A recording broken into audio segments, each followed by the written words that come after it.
All right, buckle up, everyone, because today we're going deep, like really deep into Hsinchu, Taiwan. Yeah, Hsinchu. And we're not just talking about the tech scene, although that's definitely a big part of it. Right. We're talking about the history, the culture, the food, everything that makes Hsinchu so unique. It's a fascinating city, that's for sure. Huge shout out to Mr. Jackie Chen for the awesome suggestions that got this whole deep dive started. Absolutely. Thanks to Mr. Chen for the inspiration. So are you ready to get into it? Oh, I am totally ready. Hsinchu's got this energy about it, you know? Yeah, tell me about that. Well, it's on the west coast of Taiwan. Okay. But then you look east and boom, you've got these incredible mountains. Wufang, Shangshan, Beilan. Wow. It's almost like the city is nestled right between nature and progress. I love that. Okay, so picture this. You're arriving in Hsinchu for the first time. What's that initial impression? What hits you first? I'd say, for me, it's the Hsinchu railway station. You get that buzz, that feeling of arrival right there. The train station, yeah. And the architecture, it's this cool mix of Japanese and Taiwanese styles. Interesting. So, right away, you know you're stepping into a place with layers of history, you know? Okay, I'm already hooked. But before we jump into the modern city, let's rewind a bit. Way back, what were Hsinchu's earliest days like? Well, way, way back, you'd find indigenous communities living in harmony with the land. Right. Then, fast forward to the Qing dynasty, and suddenly Hsinchu's this bustling agricultural hub. I see, a trading center. Yeah, trading with all sorts of folks. But things really took off, I think, under Japanese rule. So that's when it really transformed. Yeah, you see this rapid modernization, infrastructure popping up everywhere, culture shifting. It was a pivotal moment for Hsinchu. So Hsinchu was already a major player even before earning the nickname Taiwan's Silicon Valley. Exactly. It had that foundation, but then, boom, you get the Hsinchu Science Park. And it's like a magnet, right? For all these global tech giants. Putting Hsinchu on the map for innovation. So it's safe to say that Hsinchu is more than just circuits and code, right? What else makes this city special? Oh, it's a cultural side for sure. The city god temple, for example. Okay, the city god temple. It's more than just a beautiful building. It reflects the city's growth, you know? Yeah. It draws in worshipers, tourists, people searching for something bigger than themselves. I've heard those temple festivals are something else.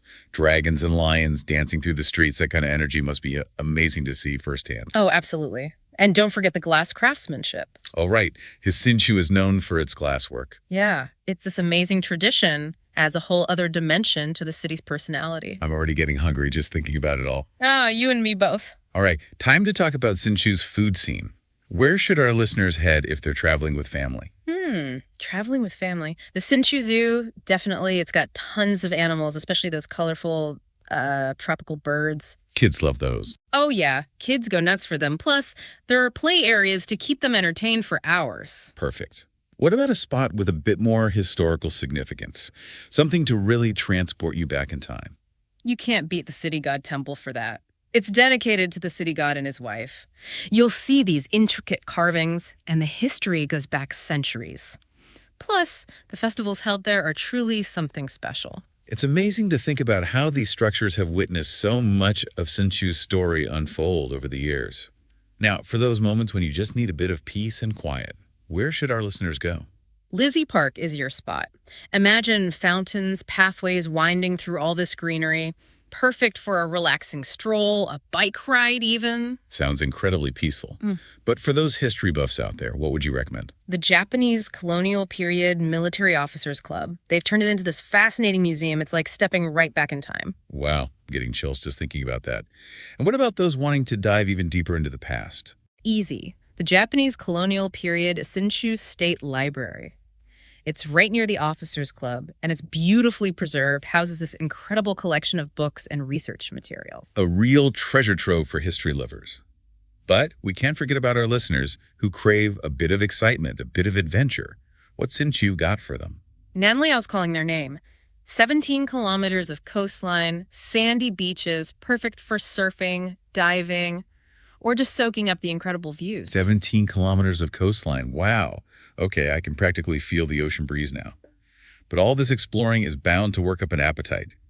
Time to delve into Hsinchu's legendary food scene. Oh, yeah. Get ready for some serious culinary adventures. Let's start with a dish that's practically synonymous with Hsinchu, those famous rice noodles. Oh, I've heard so much about those noodles. What makes them so special? It's all about the texture. They're thin and slippery, but incredibly springy, like seriously bouncy. Interesting. You often find them in flavorful soups or stir fries, paired with meat and shrimp. It's a symphony of flavor and texture.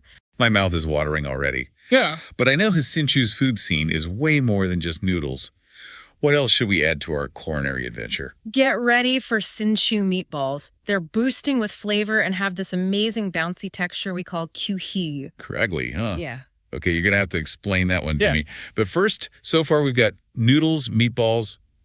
What else? Oh, the fragrant rice cakes are a must. They're so versatile, you'll find them served with savory toppings or sweet fillings. And then there are those crispy zucuan biscuits. Those sound tasty. They come with all sorts of fillings, sweet and savory, so there's definitely something for everyone. This is a foodie's paradise.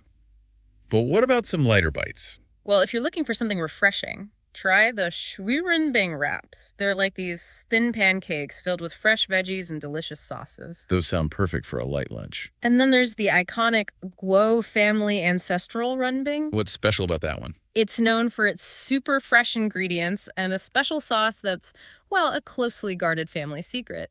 My foodie list is getting longer by the minute. We need something sweet to balance it all out.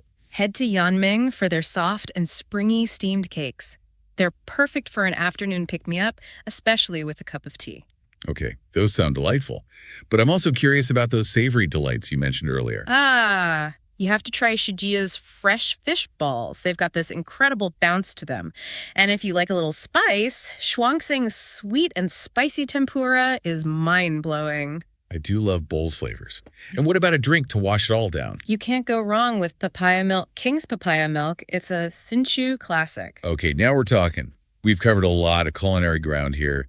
Noodles, meatballs, biscuits, run lining. Hsinchu is truly a foodie's dream come true. But let's talk about logistics for a second. You mentioned the high-speed rail from Taipei. How often do those trains run? Oh, they're super frequent, like almost every 10 minutes. Wow. You hop on a train and boom, you're in Hsinchu in less than 40 minutes. It's incredibly convenient. That's amazing. But what about those who prefer a more scenic route? No problem. There are several bus companies that offer routes from Taipei to Hsinchu. The trip takes about an hour and a half, so it's a nice, relaxing way to enjoy the scenery. And for those who want to explore the area at their own pace? Renting a car is a great option. Gives you the freedom to discover those hidden gems and explore the surrounding areas at your leisure. I love that freedom. But what about getting around within the city itself? Hsinchu has a really good bus system that covers pretty much all the major attractions and areas. So no need to worry about transportation. Nope. The buses are easy to use and run frequently. You'll have no trouble getting around. And if you're in a hurry, taxis are plentiful and easy to hail. Or you can use ride-hailing apps if that's more your style. Options galore. Okay, before we wrap up this part of our deep dive into Hsinchu, any last-minute advice for our listeners? Just a couple of things. Remember that the weather in Hsinchu can be a bit unpredictable, especially during the spring and autumn. So always check the forecast and pack an umbrella just in case. Good reminder. Nobody wants a sudden downpour to ruin their day of exploring. Right. And of course, be a responsible traveler. Help keep Hsinchu beautiful by disposing of your trash properly and respecting the environment. Couldn't agree more. It's important to preserve these incredible places for everyone to enjoy. Absolutely. All right, now I'm even more excited to get out there and experience it all. Me too. Hsinchu, we're ready for you. You know, it's really fascinating how Hsinchu manages to hold on to its traditions while being so forward-thinking when it comes to technology. It really is. Yeah. It's like they've found that sweet spot, you know? Yeah. Honoring the past, but always looking ahead.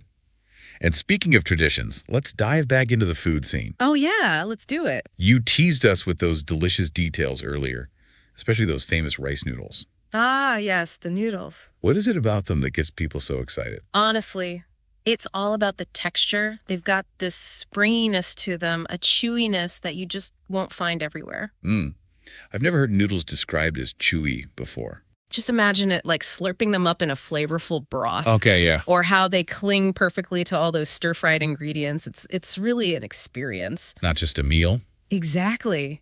And then you mentioned the Hsinchu meatballs. I did. Those definitely piqued my curiosity. Are they anything like the meatballs I'm used to? Well, they're in the same family for sure, but Hsinchu meatballs have this special bouncy texture.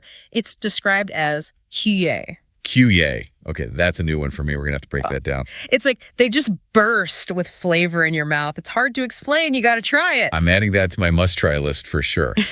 So we've got the rice noodles, the meatballs. This culinary adventure is already shaping up nicely. What else should we absolutely not miss? Well, you can't go to Hsinchu without trying the fragrant rice cakes. And the best part is What? they come in savory and sweet varieties. Oh, interesting. So whether you like them topped with meat and sauce, there's a rice cake out there for everyone. All right, my foodie list is growing longer by the minute. We've got rice noodles, meatballs, rice cakes. What about something a little more, I don't know, off the beaten path? Off the beaten path. You have to try zucuan biscuits. What are those? They're these little crispy pockets of goodness that come with all kinds of fillings, sweet or savory. They're like the ultimate Hsinchu snack food. Okay, I'm already picturing myself strolling through the market, munching on one of those. But, we need some lighter options, too. Oh, absolutely. You can't be feasting on heavy food all day long. That's right. So what do you recommend for something a bit lighter? For a refreshing option, check out the Sri Rinbing wraps. Okay, Sri Run Bing wraps. They're like thin pancakes packed with fresh vegetables and yummy sauces. And if you want to try a true Hsinchu institution, you've got to get the Guo family ancestral renbing. What's so special about that one? They've been using the same recipe with fresh ingredients and a secret sauce for generations. It's a Hsinchu classic. This is incredible. Okay, but we need some dessert now. What's a good place to satisfy that sweet tooth? Head to Yunming and try their steamed cakes. They are so soft and springy. Steamed cakes. Perfect for an afternoon pick-me-up. All right, I'm sold. Those sound amazing. But I'm still curious about those savory snacks you mentioned earlier. You're talking about the fish balls, right? Yeah, those sounded intriguing. You won't find fish balls like these anywhere else. Shijiya makes these fresh fish balls that have the most amazing bounce to them. Seriously, bouncy fish balls. Trust me, you'll be hooked after one bite. And for something with a kick, go for Shuangxing's sweet and spicy tempura. Sweet and spicy. I'm always up for a flavor adventure. You won't be disappointed. All right, and what about a drink to wash it all down? You can't go wrong with Papaya Milk King's Papaya Milk. It's a classic for a reason. Okay, I'm officially adding Hsinchu to the top of my travel bucket list. Yeah. But let's talk about the practical side of things for a minute. You mentioned the high-speed rail from Taipei. How often do those trains run? They're so frequent, it's almost like clockwork. Like every 10 minutes or so, you can hop on a train and bam, you're in Hsinchu before you know it. It's super convenient. That's amazing. What about for those who want a bit more of a scenic journey? Well, there are always the buses. Several companies run routes from Taipei to Hsinchu. It's a bit longer of a trip, about an hour and a half. Okay, not bad. But it's a great way to relax and enjoy the scenery. And if we want to explore Hsinchu at our own pace, Renting a car is a great option for that. You'll have the freedom to discover those hidden gems and explore all the surrounding areas on your own schedule. I love that freedom. But what about getting around within the city itself? No worries. Hsinchu has a great bus system. Really? It covers pretty much every major attraction and area. The buses are easy to use, they run frequently, and you'll have absolutely no problem getting around. That's great to know. And if we're in a hurry and need to get somewhere quickly, Taxis are super easy to find. Just hail one down. Or, of course, you can always use a ride-hailing app, whatever works best for you. so many choices. Okay, before we move on to the final leg of our Hsinchu journey, any last-minute tips for our listeners? Just a couple of quick reminders. The weather in Hsinchu, especially during spring and autumn, can be a bit unpredictable. Right? So make sure to check the forecast before you go and pack an umbrella. It's always better to be prepared. Great advice. No one wants their exploring to be cut short by a sudden downpour. Exactly. And of course, remember to be a responsible traveler. Help us keep Hsinchu beautiful by disposing of trash properly and being respectful of the environment. That goes without saying. We want to preserve this incredible city for everyone to enjoy, both now and in the future. Absolutely. It really is amazing how Hsinchu blends the old and the new so well. Tradition and technology all in one place. It's a fascinating mix, and those temple festivals you mentioned, they sound incredible. Oh, the city god temple festivals. Yeah, they're truly a sight to behold.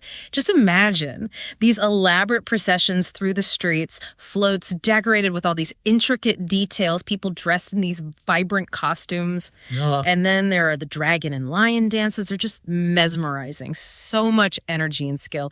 You can't help but get caught up in the excitement. It sounds like an experience you don't want to miss. Oh, absolutely. It's a celebration of Hsinchu's history, beliefs, and community spirit. You'll see people from all walks of life coming together. I love that sense of community, that connection to tradition, Yeah. especially in a city known for its high-tech advancements. Speaking of which, what makes the Hsinchu Science Park such a major player in the tech world? It's really a testament to Taiwan's innovation and drive. Yeah. The science park is a hub for research and development. It attracts some of the biggest tech companies in the world. They're doing some groundbreaking work there, pushing boundaries all the time. So it's like a mini Silicon Valley. In a way, yeah, but with its own unique flavor, for sure. That makes sense. And it's played a huge role in Taiwan's economic growth, right? Absolutely. It's put Hsinchu on the global map for tech innovation. It's incredible how Hsinchu seamlessly blends these different elements. It's a city for history buffs, for foodies, for tech enthusiasts, even nature lovers. You got it. It's a city of contrasts, but it all works together somehow. Ancient temples next to modern skyscrapers, street vendors next to cutting-edge research labs. It's a place where the past and the future really coexist. It's both dynamic and inspiring. Well, we've covered a lot of ground in our deep dive into Hsinchu. From history and culture to amazing food and technological innovation, it sounds like an incredible place to visit. It really is. As we wrap up, what's one final thought you'd like to leave our listeners with? Hsinchu is a city that invites you to explore, to discover, to really immerse yourself in this unique blend of old and new. I love that. So come with an open mind, be curious, and let Hsinchu surprise you. Beautifully said. And to our listener, we definitely encourage you to add Hsinchu to your travel list. It sounds like an experience you won't soon forget. Thanks for joining us on this deep dive into Hsinchu. Until next time, happy travels.